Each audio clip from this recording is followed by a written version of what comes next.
Voilà, bonjour. Alors encore des petites, expériences avec, l'ex-Sam City, le Kubota, le Z402 de mon fils.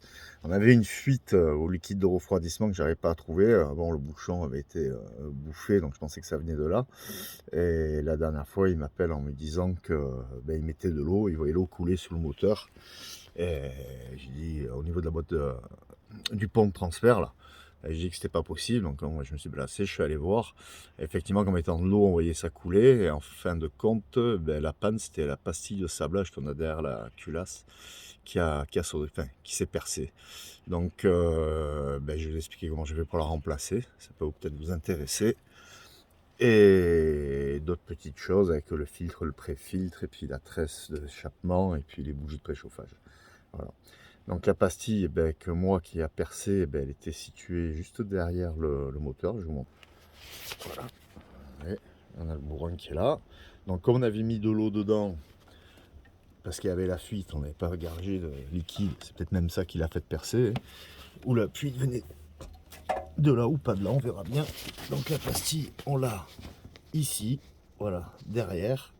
Ouais, vous la voyez là. Voilà. Donc, pour son remplacement, ce que j'ai dû faire, ça a été de démonter la petite ligne d'échappement par devant, simplement. Voilà, celle-là. Là, ici, c'est tenu avec une vis qui est ici. Pour faire sauter, j'ai enlevé aussi le filtre à gasoil aussi. J'ai enlevé complètement, donc lui, il n'y a rien de compliqué. On a la durite de retour là, de l'injecteur qui est avec elle, voilà. Et puis on dégage la durite, les anneaux qui sont là, on les vire, on enlève ça. J'ai enlevé la ligne comme ça, j'avais de la place. Ce que j'ai pris comme outil, ça a été, voilà, ceci. Voilà, ça m'a permis d'avoir un peu de place pour taper. Donc ça, on se met sur le côté de la pastille, on tape jusqu'à ce qu'elle dégage. Donc une fois qu'elle est partie, simplement, j'ai pris la nouvelle pastille, j'ai mis un peu de pâte autour, et la pastille, j'ai balancé une clé de 13, voilà, de 13 ou une douille quoi, qui venait pour mettre la pastille dedans. J'ai présenté, j'ai tapé, ça s'est placé très rapidement.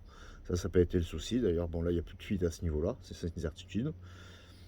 Voilà, par la même occasion, j'ai remplacé les bougies de préchauffage aussi, qu'on a ici. Voilà, celle-là et celle-là, remplacer les deux, c'est mieux. On arrive à les enlever, bon, sauf que moi, j'ai une petite galère avec celle-ci qui s'est cassée. Pour l'extraire, j'ai enlevé le cache-culbuteur simplement, hein. Donc j'ai retiré ces deux vis là, je l'ai ouvert et ça m'a permis de l'extraire plus facilement. Donc faites attention à les enlevant, que ça se casse pas dedans, hein, parce qu'on est quand même, sinon ça tombe dans les cylindres, c'est pas bon.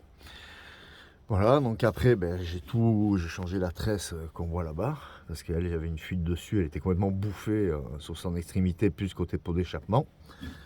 J'en ai profité aussi pour les remplacer, puisque j'étais dessous, le pré-filtre. Et le pré-filtre, voilà, où il est placé. Donc lui aussi, sympa quoi. Il est placé à un endroit très facile, il faut passer sous la voiture, on va pas s'en plaindre, c'est comme ça. Voilà, le flat tour de la dernière fois, il va bien. Rien de spécial.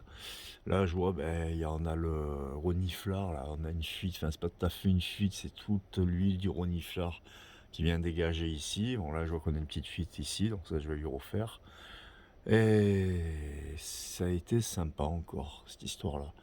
Bon, mais si vous avez un souci, voilà, vous savez comment vous y prendre. Passez une bonne journée. Au revoir.